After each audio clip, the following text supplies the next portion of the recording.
जहाँ चाह वहाँ राह। बहुत पुरानी बात है। देश का एक बहुत बड़ा राज्य था। वहाँ के एक बहुत ही कुशल राजा थे।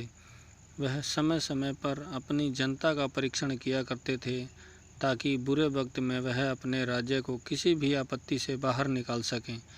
इसी कड़ी को जारी रखते हुए एक बार उनके मन में एक विचार आया। उन्होंने एक बहुत बड़ा पिंजरा बनवाया और उसमें एक बहुत बड़ा शेर बनवाया और पूरी जनता में ऐलान करवा दिया कि जो इस शेर को बिना पिंजरे को खोले पिंजरे से बाहर निकाल देगा उसे मुँह मांगा इनाम दिया जाएगा। सारी जनता उसे देखकर जाने लगी। समझ नहीं आ रहा था कि इस समस्या का समाधान कैसे किया जाए।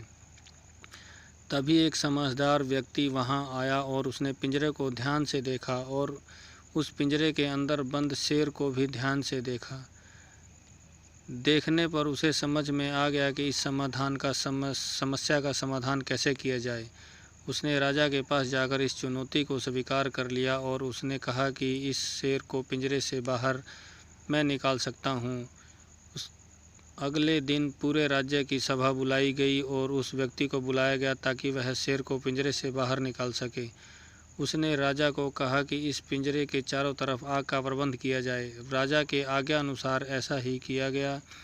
आग जला दी गई। धीरे धीरे जैसे ही आग का तापमान बढ़ता गया वह शेर धीरे धीरे पिघलने लगा, क्योंकि वह शेर मोम का बना हुआ था जिसे वह मनुष्य बखूबी पहचान गया था।